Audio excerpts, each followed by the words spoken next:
Hello there. Good morning, good afternoon, good evening, wherever you are. I'm Ryan in Singapore. Welcome to the Mindfulness Daily Practice. We've been slowly moving out of compassion. Not that we're ever really moving out of compassion, just that the topic is changing. So moving away from all of these really intentional pieces of compassion and kind of moving over to a few other topics that are related.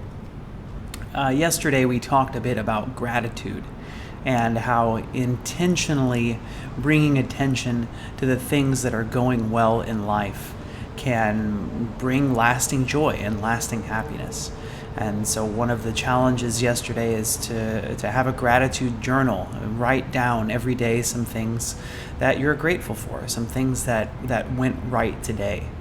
And that kind of transitions us into the topic for today, which is celebrating small victories.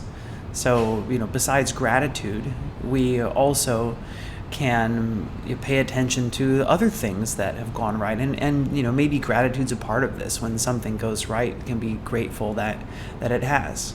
So this, again, has to do with, we talked yesterday a bit how happiness is, there's a lot of chemistry up here that relates, maybe all throughout here, that relates to our happiness. And one of them is, and I think sometimes we label dopamine as a bad guy because dopamine is one of the hormones that's responsible for hedonic adaptation. We talked 2 weeks ago about hedonic adaptation, about how the more that we get, the more that we want. So the more that we have a happiness set point, and we'll continue coming back to that happiness set point, no matter what our external circumstances are. So even if you get that job you've always been wanting, or you get the dream car, there's always something next. And I really liked S.N. Goenka's talk about this. He just talks about how when you finally get your Ford Pinto, you can't wait to get your Toyota, right? And after you get your Toyota, you want an Audi, and once you've got your Audi, you go, wow, it sure would be nice to have a Rolls Royce. And then finally, after you get your helicopter, you're waiting to get your spaceship. It's there's always something next. So dopamine is responsible for this behavior, but it doesn't mean that we can't use dopamine in our to help us as well. And one of the ways is to have small victories. So celebrating the things that go right, because our brains do have a negativity bias. So we tend to always focus on the negative things because that's the things that keep us and kept our ancestors alive. I've used this example before. If a bush is rustling and you go, oh my gosh, that's a tiger, and you run away and out pops a rabbit, no harm done really. But if the bush is rustling and you go, oh, I think there's a rabbit in there, and out pops a tiger, well, you don't get to live to pass on your genes to the next generation. So this is one of the reasons why we have a negativity bias, because negativity bias keeps us alive. So this is one of the really interesting things about the mindfulness practice, is it's this awareness of how we are. So just because our bodies are wired a certain way doesn't mean that we have to constantly follow that. We don't have to constantly chase all of our urges. And I think that is the thing that makes us human, is the fact that we have the ability to suppress our natural urges, to really think, what is the best thing to do here? And it's like the marshmallow experiment, right? And the kids who are given a marshmallow and said, if you wait and you don't eat the marshmallow now, I'll give you 2 marshmallows later. There is benefit in learning how to control your urges, and mindfulness is extremely powerful and beneficial in doing this. And so one of the natural things that we do is we think negatively about a lot of things, and the negative stuff becomes so much more magnified. than the positive things, that it's so much easier for us to see the negative things. I heard once someone say, for every one negative thing you say to your friend or your partner or whomever, you need 10 positive things to make up for that, because the negative thing is so loud in our minds that the positive thing it gets really drowned out. So there's really some big power in making sure that you celebrate your small victories. Because it's so easy for these small things to pass us by. And when they do pass us by, when we don't take the time to acknowledge and to be aware that they've happened, then it does seem like everything in life is negative, because we just didn't bother to bring any attention to that positive thing that happens. And the reason that I've even brought up this topic, what was the inspiration for this topic, was if you've been joining my practice regularly, you know that I'm in a new apartment, and a lot of things go wrong. A lot of things have gone wrong. Moving into a new place, a lot of things have to be fixed, have to be worked on, and there was something that happened a few weeks ago where I just had a big laundry list of things that had to get done, and something that needed to be fixed. It's related to plumbing, right? I went and I checked, and well, sure enough, the thing that I thought was broken was working, and so there was one less thing that I needed to do, and to my surprise, I just moved on. I went, okay, great, nice, the next thing, right? I didn't pay attention at all to that, and actually there was a brief moment that I remembered about celebrating small victories. And I went, wow, how quickly I dismissed this important thing that was going to take at least an hour. It's gone.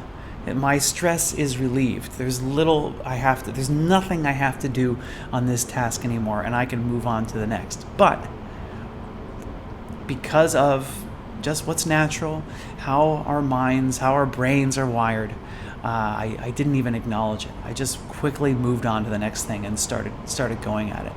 And that was really my inspiration for writing, or for bringing up this topic today. Was like, yes, remember, when something goes right, there is something great that happens inside of us. There is that ability to take credit for it and go, hooray, and to be happy. This is one, something has gone right. This is one less thing that I have to worry about. And by the way, celebrating small victories is especially powerful when it's on the road to something meaningful, something that you value in your life.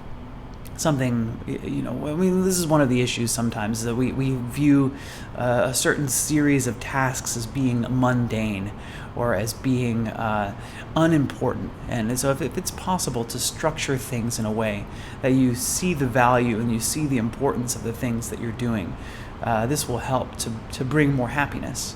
And really, that's what this is about. So celebrating small victories is about noticing that we have a negativity bias. Because if you don't notice your negativity bias, it's possible that these things will just pass by completely out of your awareness, and you won't be able to get the benefit of taking credit for the things that have gone right. So be aware of your negativity bias. Notice the things that go right, and spend a bit of time to celebrate. It doesn't have to be, you don't have to open a bottle of champagne, but to if nothing else, recognize that it happened. And give yourself a pat on the back. Hey, it's done. And I guess the opposite of this is when things go wrong, when we do have challenges. This is the resilience, right? This is where the self-compassion comes in. So that's something that we've been building in this last week. So self-compassion helps to cultivate and build up our own resilience, so that when things don't go perfectly, that we're ready. We're ready to help pick ourselves back up. And so the flip side of this coin, which is equally important, because it's so easy to forget, and it's so easy to just go, oh great, next thing. Okay, this is done. Move on. Next thing.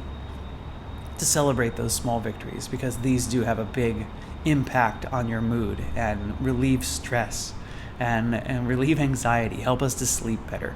These are benefits of gratitude as well. So thank you, everyone. Welcome. We'll get to the chat here at the end of our meditation. Unfortunately, it's too early to see the sunrise. The sun rises around 7 a.m. and it's 5:20 right now. So, yeah, we'll get to the chat shortly. So let's go ahead and get into some practice. And so we've been doing a lot of compassion practice these days for resilience.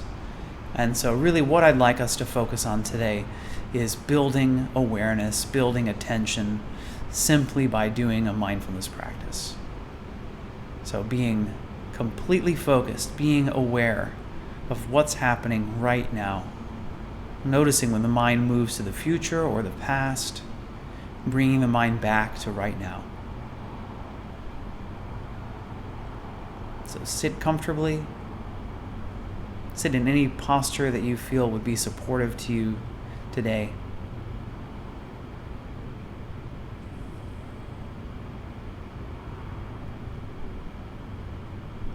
And see if you can let your body come into stillness. And before we do, you may already be in stillness, and that's okay. If you like, roll your shoulders a few times, squeeze your shoulders towards your ears, roll them back down. Move the head to the left, stretching out the neck, to the right.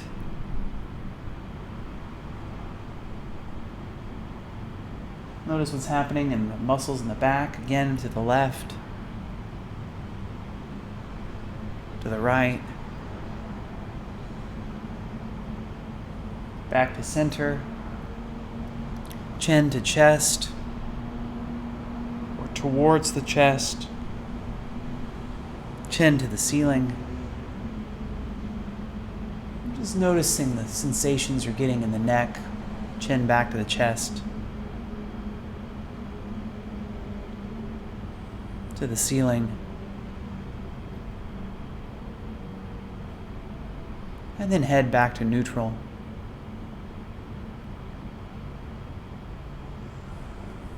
And now together, let's take 3 deep breaths. So I'll count to 5 on the inhale and count to 5 on the exhale. So after your next exhale, inhaling 2, 3, 4, 5. Exhaling 2, 3, 4, 5. Inhale 2, 3, 4, 5. Exhale 2, 3, 4, 5. One more. Inhale 2, 3, 4, 5. Exhale 2, 3, 4, 5. And now just let your breath be natural.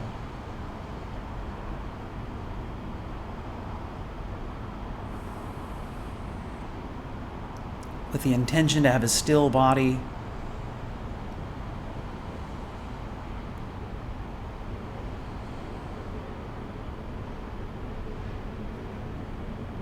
Also with the intention to have a still mind. So these 2 things may or may not happen. It's having the intention to do so.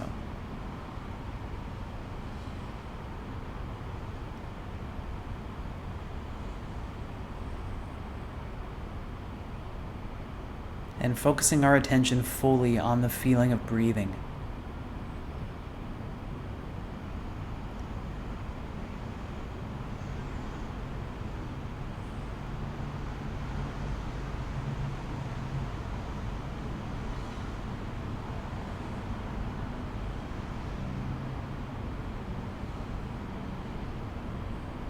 So how do you know that you're breathing?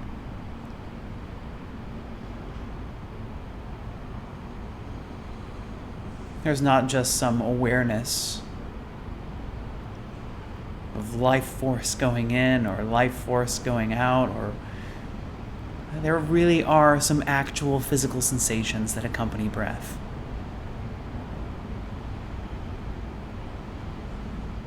So can you feel where the body moves? What is affected? What tactile sensations do you notice? Can you feel air moving through the nostrils?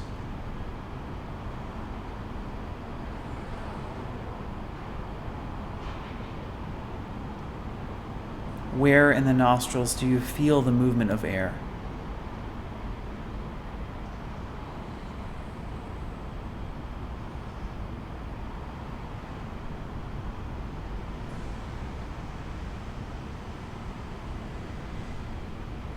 Is air moving at a different speed through the left nostril than it is through the right nostril?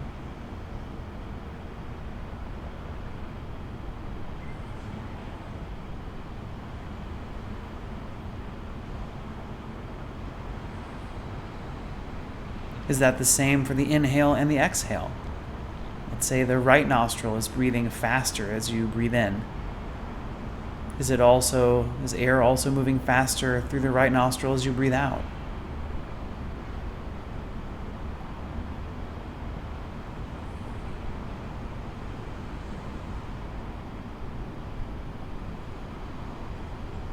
You notice the difference in the temperature of the air.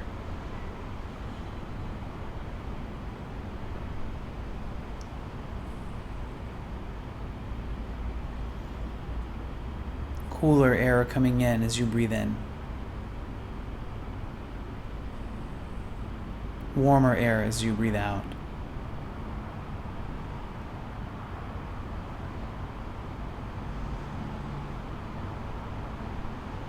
Can you feel the air moving across your upper lip as you breathe in and out?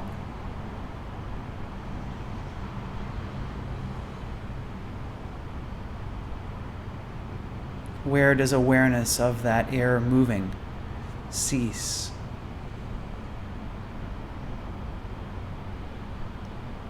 And there's maybe a small zone right underneath the nostrils. Does it extend out to the edges of the lips? So bringing this curious attention to the sensations that accompany breathing, the sensations around the nose. Can you focus your attention here today? And so let's just do our best for a while to focus our attention completely on the feeling of breathing at the nostrils.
And even with your intention to have your mind staying still, you may notice that your mind wanders. You may start thinking about the future, maybe the past. It's okay. As long as your intention is to stay focused in the present, you are meditating. So gently let go of those thoughts and come back to curiously observing this constantly changing breath. The inhale is different from the exhale. If you pay close attention, you'll notice that this inhale is different from the last inhale.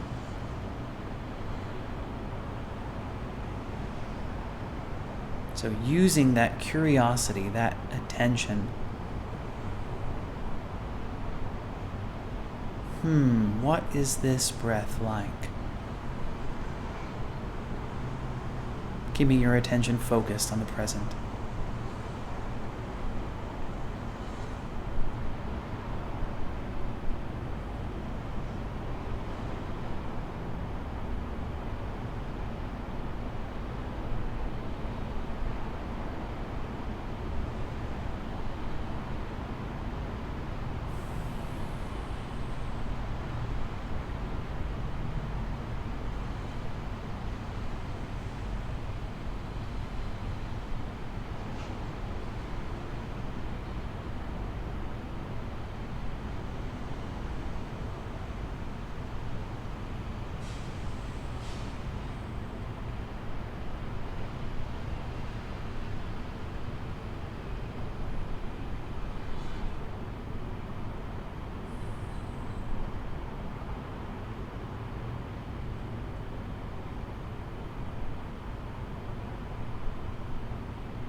All right, well done, everyone. So let us, wherever your mind has been, doesn't matter. Let's take these last 3 breaths together, fully focusing on the inhale and the exhale.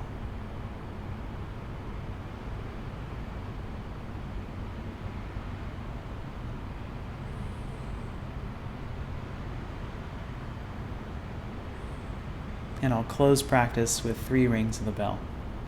So listening, bring your attention fully to your ears, to the sound, and when the sound of the bell subsides, feel free to move your body, to stretch out, to transition out of your period of practice in any way you like.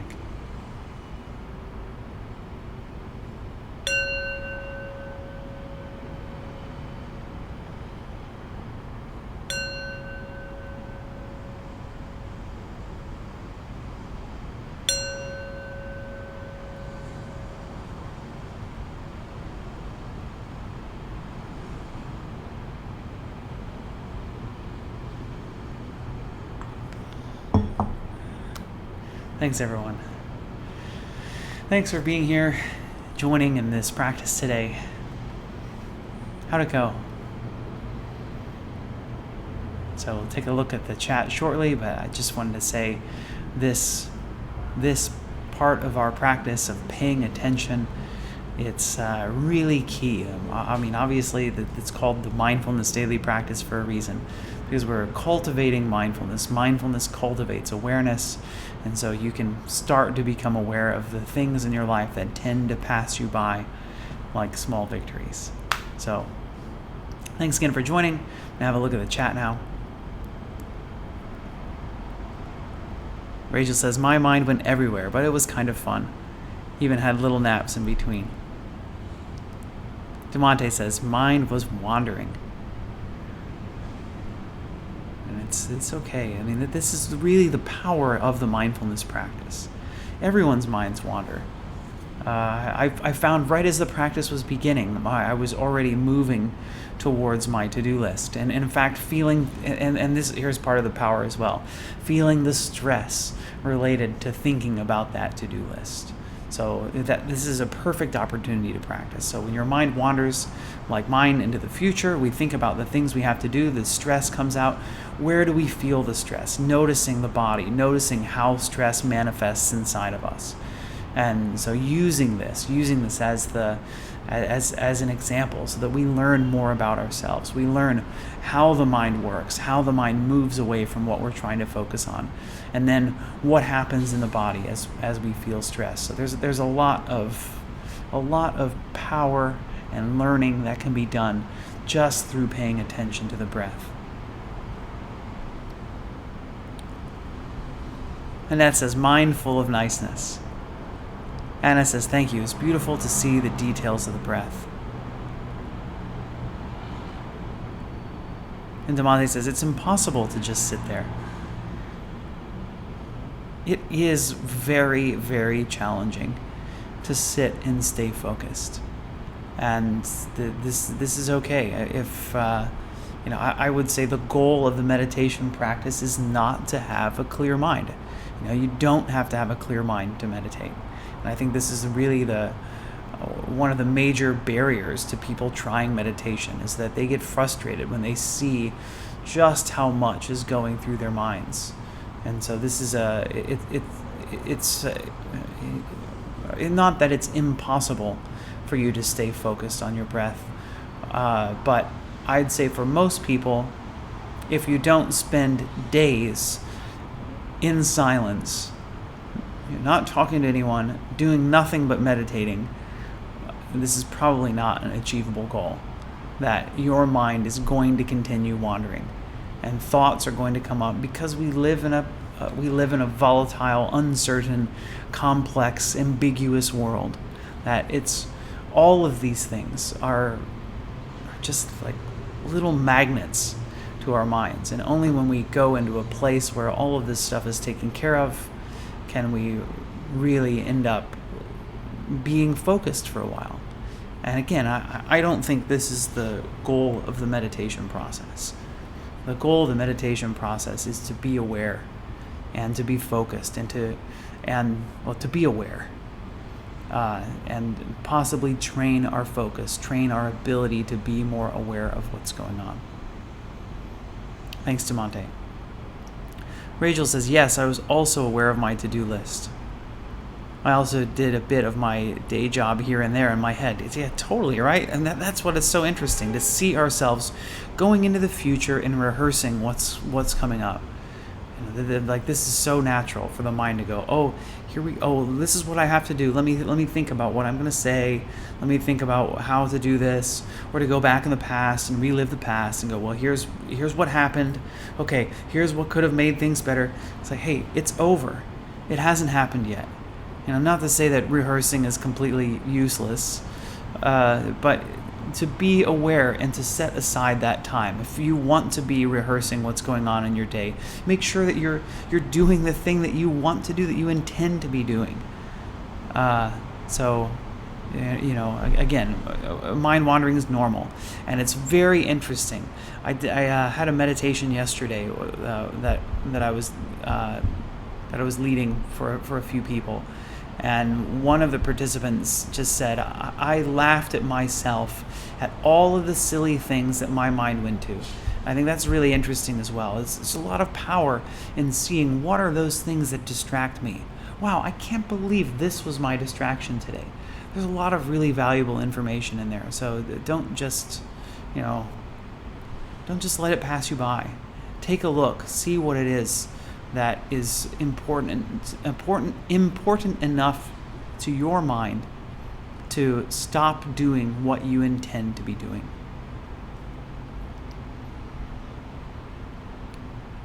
Barbara says, I notice my fingers gently pressed on the inhale and relaxed on the exhale. Thanks, Barbara, for sharing. And that, this kind of subtle awareness is very interesting as well. I think there's, what can we interpret through that? Thank you, Rachel, for your donation. Jean says the usual suspects of distractions, a little bit of celebrating a small victory just before we began today.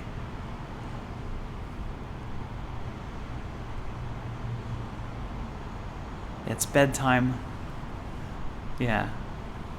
Bedtime this is normal. Everybody, you guys are all over the place, even though it's my morning. Tina says, challenging to find focus today, but anchoring on the breath helped, as did the guiding cues. Thanks, Tina. And there's a lot of power as well in learning how to reorient your attention back to your breath yourself. So guidance is useful, and of course, this is why to experiment in your meditation practice. Like if guidance is really helpful, keep going with it.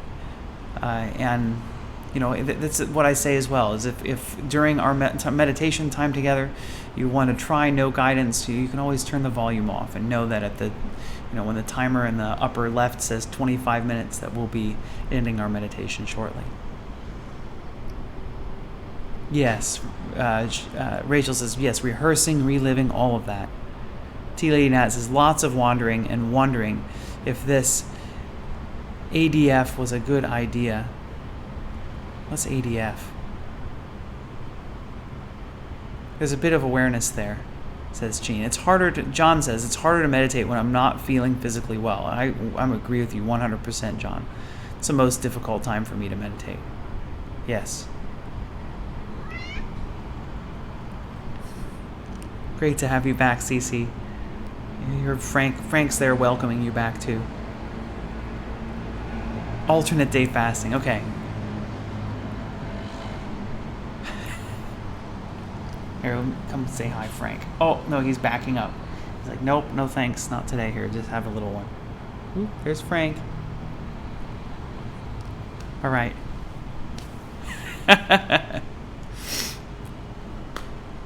Let's send our well wishes to each other and to ourselves.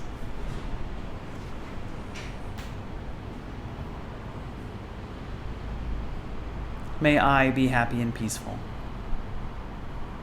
May everyone watching, listening, wherever you are, I wish you all happiness and peace. May all human beings everywhere in this world be happy and peaceful.